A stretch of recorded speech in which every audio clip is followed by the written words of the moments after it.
Lacrosse community, I hope everyone's having a wonderful day. My name is Ryan Berns. I'm the founder of the Lacrosse Leadership Institute. It's our mission to empower all those that love lacrosse, to utilize the skills that you gain from the sport to ultimately live the life that you want to live. Today, I'm so excited for our guest, Peter Hollen. He's someone who I've heard of many times over the years because of what he was able to accomplish going from USC to University of Michigan. And he has a lot to share with our community about leadership and his lacrosse experience. Peter, I don't want to share anymore because we want to hear it from you. Can you share how you got in lacrosse in the first place and what your journey was like to ultimately where you are today? Yeah, absolutely. Well, first, thanks for having me on. This is the first time I've been on Facebook Live, I guess.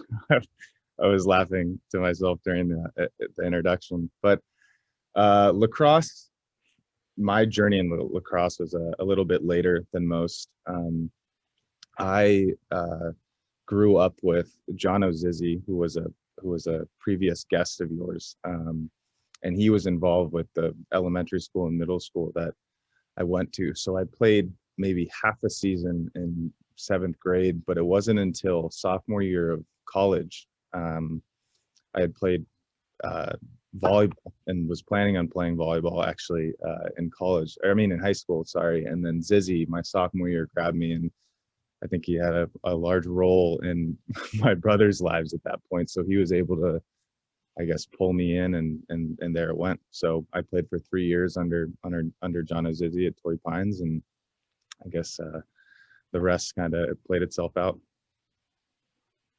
I think it's so cool that coaches can have that huge impact, whether you realize it or not, and it kind of gets you into the sport. Can you share with everyone then, after playing at Torrey Pines, what your experience was like at USC, and then ultimately how you decided to play at University of Michigan? Yeah. So I guess it is a confusing story, but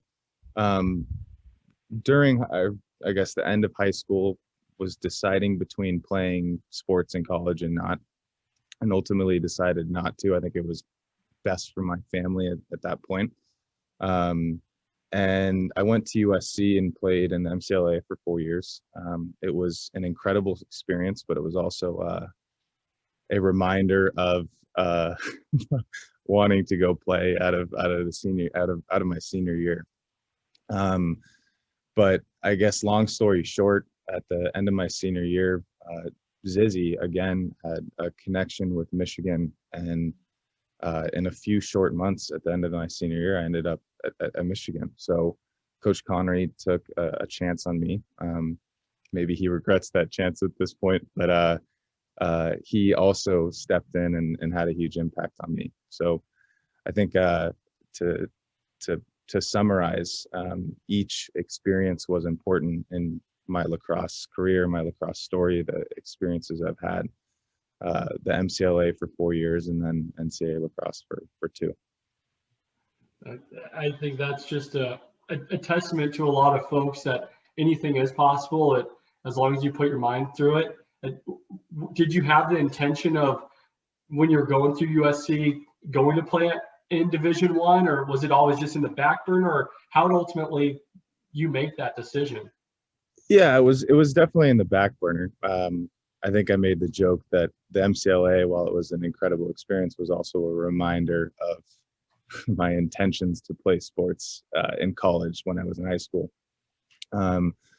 So I think I made the right decision to go to USC at that point. But I'd always, each year, I would say I wish I was playing sports somewhere, right? And I watched my brothers either get recruited or commit or play in college, and I think for me it kept that back burner light alive. So there wasn't even an intention senior year. I signed on to work to put my big boy pants on, and I think this opportunity came up. There were a couple MCLA coaches just in the SLC who said you should go do this, and then it happened really fast, and Coach Connery was the first person I got a call from, and I was at Michigan 3 months later, not with my big boy pants on and a job, but instead going to graduate school. So It happened pretty fast, but I think it's a testament to, that keeping that light alive, right? There's different times in life where a decision or a choice, even though it's the thing you want to do, isn't right. But it doesn't mean that it can happen at a later, doesn't mean that it can't happen at a later time. So, that I think that's been a lesson in my life, that there's that timing is important, and that if you, looking in retrospect, is 2020, right? So I don't think I would have had the same lacrosse experience if I went and played out of high school, just with my family's situation and my situation out of high school. So there's a lot of things in that, Peter, that really speak out. For one, hindsight is 2020. Yeah. After everything's gone by, we can always look back and say, oh, I could have done this, I should have done this. But ultimately, we're faced with the actions and the choices of the present and what that goes into the future. But if we do look back, do you have any pinnacle lacrosse moments or pinnacle moments that really stick out in your life thus far?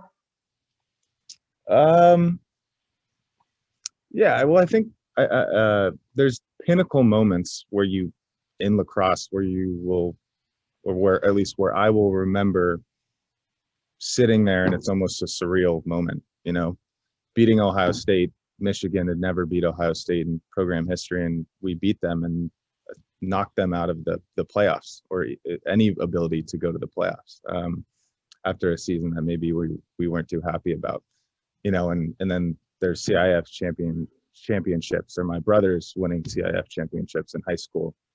And then even at USC, USC was a growing program with, as some internal problems. And so there were some key wins in that you just remember, and it's surreal, and it feels rewarding to be a part of it. But I think the pinnacle moments aren't the important things to remember in lacrosse, right? It's the everyday reasons that you show up, right? It's small moments in practice, it's interactions with teammates, it's relationships that you'll have for the rest of your life. So there's also small funny things that happened on the bus or in the locker room or with a coach, or conversations outside of it that maybe aren't pinnacle moments as you explained, but things that will rest in my mind as rewarding and continuing pieces of advice or memories to hold on to for a long time. I think there's something really poetic about that, because success is defined differently for you, for me, for anyone. Ultimately, we get to decide what we want with our life and what that success is, and we take out different moments. So it may not be a high school championship, it may not be a national championship or big win. It's some of those pieces of advice. It's those moments on the bus, and man, there's so many that just come up to me. We drove from Phoenix to Utah, and Phoenix to Colorado, and miserable bus rides, but there's memories there, and there's something about that. Ultimately, though, Peter, I love bringing folks on to hear about their experience with leadership, and I'd love for you to start by explaining what leadership means to you. That's a big question.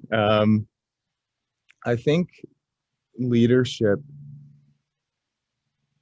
shouldn't be confined to a definition, so when I talk about leadership, I think I'm on a journey. Leadership is a framework, it's a journey, it isn't a definition or a certain point you reach. And I think that can be extrapolated into everybody's view or viewpoint on leadership. I think we look at the problem in the way we look at leadership is that if we reach a position of leadership, a position of authority, we think we have a ability to prescribe action or definition on other people. And I don't think that's what leadership is. So when I say what leadership is to me, it's service of other people, It's in service of a greater objective. So at its basis, and I'm sure we'll go into it with further questions, I think it's accomplishing or reaching a greater initiative with the people around you. So at its basis, I think that's what leadership is and what it means to me. And ultimately, that servant leadership style is you get to understand what everyone in the organization, the team's goals are, and empower them to accomplish that. And ultimately, hopefully, you found people in the organization that have a similar goal. I think it was TJ Buchanan that we had on, or maybe it was Ryan Wellner. They talked about leading from the back with a flashlight. Ultimately, you're with everyone, you're shining the light ahead so everyone can move forward. And there's so many different ways to lead, but I think you're spot on, Peter, that even if you're in that authoritative spot, that doesn't necessarily mean that you're the leader. You can be someone who has a role on the team and still be a leader. You can do your job as best as possible, and that's leadership as well, in my opinion. Can you explain a little bit more about your role as a leader or as a teammate when you made the transition to University of Michigan? Because it sounds like you had a pretty big impact there. Yeah, well, we'll go into Michigan, but I think you made an interesting point, and we should unpack that. But I really like that flashpoint analogy. And every time I start a new chapter, or put my big boy pants on, as I've tried to do in the last 9 months, I go into my notebook, and in every page I write a quote by Eleanor Roosevelt, and it's a good leader will get a group of people to believe in him or her. A great leader will get a group of people to believe in themselves. So in the context of our discussion, I'd probably take it a step further and say the only form of leadership, pure leadership, is empowering and allowing a group of people to step into their respective roles or abilities and accomplish a greater goal. And so there's a delineation in that. And the first is, I think there's as young people, and especially with the way we digest information now, we should differentiate between influence and leadership. So if you take lacrosse, let's just use lacrosse as an example, as in line with this video or podcast, is influence is on a lacrosse field. It's talent. It's a scoring record. It's talking about yourself. Maybe it's being a captain of a team and being on a sports network. It's that those things come with influence, and that has to be separate from leadership, right? 50 people at the end of the game believing in one person to score. If that kid doesn't put the ball in the net, then it doesn't matter. That kid has influence, and that's something in itself is to be respected. It's it's touching greatness, right? But leadership is so different, and I think we confuse the two, and leadership is now a diluted concept because of that, right? Leadership has cascading effects, because if 50 people aren't believing in one person, they're believing in themselves at the end of the game. That is far cascading consequence and impact than one person does. So I think in talking about the flashlight, that's so important. So and just going a little bit further, is the piece of leadership that I respect and love in history is there's no mention of self, right? It is a group, it is an objective, it is a greater accomplishment, right? So if it's a lacrosse captain or a PLL player or a professional player, there's a lot of me now in leadership, and I think it's something that shouldn't be a part of leadership. Absolutely, it's a part of influence. If you talk about yourself a lot now and you put your voice in a megaphone, you're going to have influence. If you have talent, you're going to have influence. But leadership should be kept secret. So I'm going to hold on to that the flashlight analogy, because I think it's really important. I think so too. And one of the things that you said that just hit me was basically inspiring confidence in your teammates or in the rest of the folks of your organization. And I think that's huge. And there's different ways to do that. you have to allow people to make mistakes and be there to have conversations with them. And I think the lacrosse field is a very easy place to make mistakes and say, hey, there's a ground ball. You ran one-on-one versus someone else. They picked it up. Why was that? Because you didn't give your full effort. Well, that's an analogy for life. If you don't go full speed, you're not going to be able to accomplish your goals. And if we can start recognizing those and breaking them down, I think we can create a safe space for those teammates around us to actually be successful, take chances, and move the organization further, because we couldn't possibly know what's going on between the ears of someone else, what their perspective of life is, what their upbringings are. There's just not enough time to understand all of that. But if we have trust in the team and we can give them responsibility and we built them into people where they have confidence in making decisions, they have the same vision.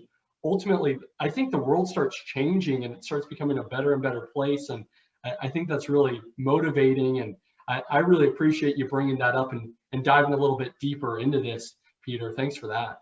Yeah, I think you made another good point. It's, as a leader, how do you know what's going on? Or in a position of leadership, maybe you're not a leader, but you're in a position of leadership. How do you know what's going on in somebody else's life, in somebody else's role, in somebody else's story, you know? So I think what's important in leadership is that it should bring more questions than it does prescription. So putting your voice into a megaphone is not always the right way to do things, right? Making sure your voice is heard is not always the right way to do things, right? I think it's, again, it comes into being a platform of service for someone else. And that can take a million different forms, but it's at its basis, it is that. It's not a sense of self. It's not a sense of me. It is for other people. So I think that distinction is so important. And you can see it in history and, you know, exemplary forms of leadership. But I think it, again, has become diluted in the way we look at leadership now as young people. I could definitely agree with that. I mean, so the way, like you said, we consume information, social media is ambivalent with everything that we look at, and it's all about me on there. Mm-hmm. And when I think about it, it's the person who gets the goals, they get the likes, but the person who picked up the GB, passed it, it was passed again, and that person scores. They're not on a stat book, but they're the ones who made the biggest impact at the end of the day. And it's a hustle play that will never be recorded, but those are the people that end up having what it takes to really make a huge impact. Absolutely. I think you phrased it really well. Peter, I'd love to hear, do you have an example of where you demonstrated leadership and where you were able to, where either you recognized that you needed to be able to inspire confidence in others or where you were able to do so? I'd love to hear your take on that. Well, like I said, I think leadership is a journey. I'm not anywhere near practicing leadership in the way I want, and you know, reaching a certain point where I feel like I'm effective. But I think there's maybe not examples of practice, but lessons I've learned being in a position of leadership. You know, one thing that Coach Connery had really taught me in Michigan was, as a leader, you are responsible for the mission or objective of that group, no matter what. But if mission's successful, again, you're standing behind them, and it's the group that accomplished that, right? But I remember sitting in Coach Connery's office with the other captains, and he would say, "Peter, this is on you, right? This is your fault." And I would look in my mind, I'm saying, what? How the heck was I supposed to stop that or even act in that? But again, it's just at the basis of it, the leader is responsible for the greater objective. And no matter what it is, whether you think it's out of your control, that needs to be the fundamental understanding. So that's one lesson, right? And I think another lesson is humility in leadership, right? To steal another analogy from history, it's like the leader is standing on the shoulder of giants, right? The leader isn't the giant standing on other people's shoulders, you know. And I think there's a lot of inflated, trying to think of the right way to put this, inflated ways of looking at yourself when you're in a position of leadership, and it shouldn't be that way. I think you should be looking at other people on your team or in your, sorry, the train is going to go by. But I think you should be looking at the giants that you're with, right? Which are the people around you as the strength in your leadership, right? Not you. So that's the lesson. Maybe one more analogy. I think one more piece of leadership I think is important, and this is from reading history, is the a leader will attempt to draft a narrative that sees beyond the immediate environment of the goal or objective, right? So in using Michigan lacrosse as an example, okay, you have to score 9 goals, and Ohio State has to score 8 for Michigan to win. But what goes into that, right? It's doing things right off the field. It's being on time. It's putting in work in the weight room and the academic training room, and a million different things go into those 9 goals, right? And so as a leader, you're not the one scoring goals, most likely, right? But you are drafting a narrative where people see how those little things are important in what they do and what they accomplish. So that distinction again is important. So I sidestepped your question because I keep using this analogy, still putting on my big boy pants in leadership, right? And I'm on my pathway of leadership. And one thing I will never do is call myself a leader or use examples of me excelling in that area. I think it's more, here are the lessons I've learned. I think you demonstrate the humility in that as well, Peter. And there's a Harvard Business Review that's all about the great leaders. They have that humility. They're not going to pretend they're the smartest people in the room. They're going to ask questions. They're going to find out, what can I do to be better? What are you trying to accomplish? Again, we don't know what we don't know. We have to ask good questions to be able to uncover that information that's just out of grasp and out of perspective. And so I really appreciate you sharing that. But it does sound like you have some sort of perspective in terms of what type of leader you would like to be. Is that right? Or have you established goals or visions for yourself in the future? I think I have, like I said, I think leadership is a journey or a pathway. So I look at a captainship at Michigan. That's a great step, but is it the end all be all of what I would like to do in my life? It's not. It's something, lacrosse was an incredible experience. It's something that I have friends and memories from. But to your point, the first line of the video was how leadership in lacrosse creates a foundation.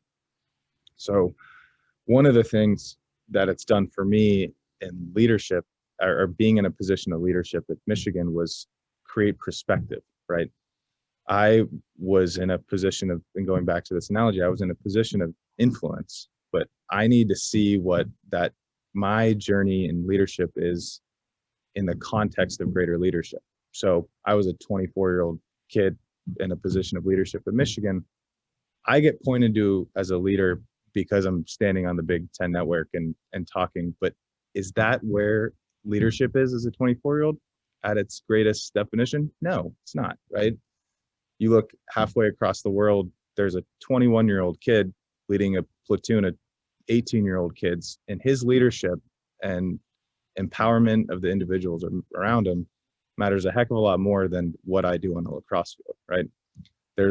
When I was in Michigan, there is a social worker working with, let's say, youth in the juvenile detention system in downtown Detroit. That leadership matters a heck of a lot more than what I'm doing on a lacrosse field, right? So I think, again, it brought more questions to me being in a position of leadership than it did an ability to prescribe or say I'm a better leader from. And again, that's a journey, right? I'm moving forward in it, but that I'm asking more questions. And I think what's important when I look at my greater objectives in leadership is, how do I use the lessons I've learned without prescribing or telling someone that I know how to do it, right? It's asking more questions. It's asking the right questions. It's trying to understand each and every person you interact with, rather than saying, here's the blueprint. And I think that's important. So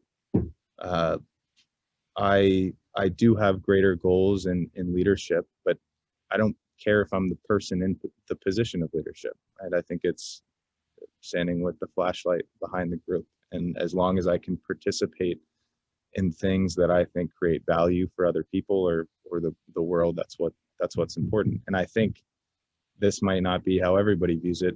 Lacrosse should be viewed that way, right? Lacrosse leadership is not the end all leadership. It's a platform. And I think that is really relevant to what you've said and communicated in past videos or this video alone. Something that's just popped into my head is success leaves breadcrumbs or leaves a trail. And I think just your conversation, leadership's this journey, and you're going on this path right now to whatever your end destination is, but you've hit milestones that show you that you're tracking. There's a benchmark there. And I think that's why our young adulthood, it's still proving ground. We get agency as soon as we hit college. Our parents aren't involved. We get to dictate what we do with all our time. Sports help actually make you disciplined, especially if you're motivated by your sports, your team doing well, and that can keep you on the right track. But then you graduate and you have even more agency. You have more choices. You can decide to strap up the shoes, put on the big boy pants, go to the real world and start a job, or you decide to go get extra education, gain skills that will still help you, but you see most of your friends that you've been playing with start to make money, and you're waiting, you're learning, you're thinking. And I think that you may have had some sphere of influence showing up and getting the interviews on the Pac-10 network or wherever you're there, but there's obviously intention what you do, Peter. I'm so glad that Jake introduced us to have this conversation, because this has been so amazing just to hear your perspective. And I know that there's the foundation here just with your life. Hopefully lacrosse has an impact, and it sounds like it has, but you look at history, everything that you're about just screams that you're going to continue to be a strong leader. And I can't wait to have this conversation in 5, 10, 40 years and see what you're up to. And I'm excited to see where I am as well. And hopefully we made a huge impact on the world. I'm just looking at the clock, and it seems like we're close to time. I want to ask, is there anything that you would give as encouragement or as advice to younger guys or girls that are looking at lacrosse, looking to play lacrosse at the next level? They're just trying to decide what to do with their lives.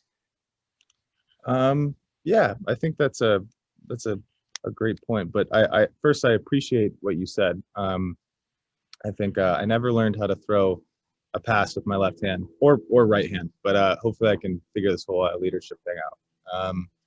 But one, I guess just looking at my own path from high school to USC to Michigan, it wasn't very straight.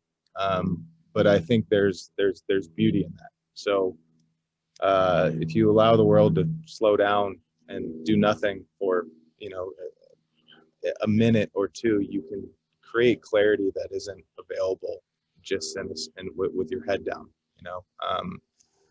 So I guess words of encouragement from somebody who's still trying to figure it out is, there's a reason everything happens. Right? There's a reason I didn't go to play sports immediately. There's a reason that Coach Connery reached out. There's a reason that the season got canceled this year. There's a bigger context that we should all see, and as long as you fall forward and feel like you're moving forward, that's the way to do it. So that was not a very good summary, but I think the basis of it is everything happens for a reason, and I would trust that in the decision making process that you're going through, or any person is going through.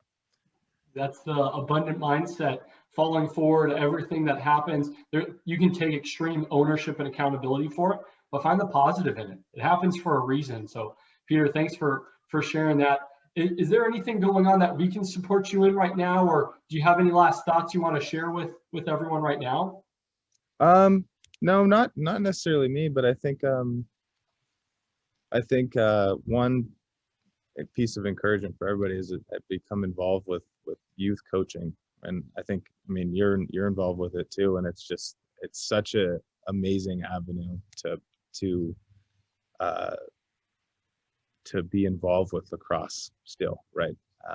You're not necessarily strapping up, but I would encourage everybody to try to get involved, even if you think you're too busy. It's pretty special. So I think you alluded to it in the beginning of the conversation, but coaches have a big impact, and I think once you a little old and cranky like you and me, it's time to be a coach and step into that role. So I think it's exciting. Oh my gosh, Bill, Peter, thank you so much for your time today. Absolutely wonderful, just value added of your experience and your perspective on this whole journey of leadership that we're on. So I can't thank you enough for this. Yeah, appreciate you having me on.